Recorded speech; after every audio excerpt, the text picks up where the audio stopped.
Thanks, Adam and Laura. I'm Victoria Shirley with your investigative report on the SAT, reporting for Channel 8 News Special Edition SAT Today.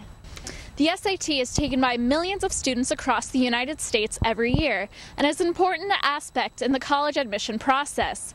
However, the main controversy that surrounds the SAT is the fairness of the actual test. Which brings us to the topic of this investigative report. Are the SATs fair?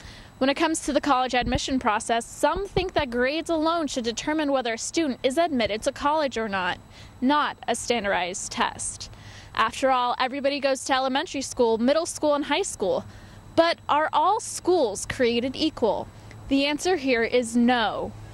There are substantial differences in funding, curricula, grading, and difficulty among U.S. schools across the nation.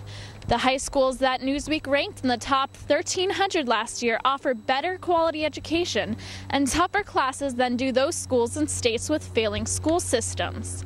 The Washington Post reported in 2006 that more than a quarter of the U.S. schools are failing under terms of President Bush's No Child Left Behind Act. Obviously, all schools across the United States are not created equal. SAT scores offer college admission officers a fair way to judge a student's drive, determination, and intelligence. In many ways, the SAT is the only fair part of the college admission process. This is true because every student in the United States has to take the same test under the same rules.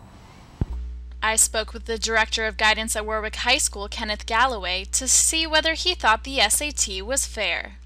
Well, I think in terms of leveling the playing field, I suppose, yes, it is important to have some uniform or some standardized kind of way of looking at, all the students who apply to a particular school. Because I think, by the same token, as you said, because students maybe don't have the benefit of some of the coursework, sometimes the SAT can show you a diamond in the rough.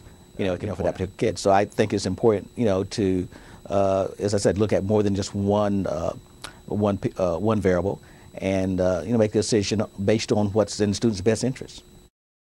An admission officer at Christopher Newport University also gave me her opinion on the SAT. The SAT does give us something standardized to measure large groups of students against, since high schools are not usually the same and don't offer the same types of classes. So yes, I would say that for the most part it is fair. However, there are some circumstances where it is not a fair predictor.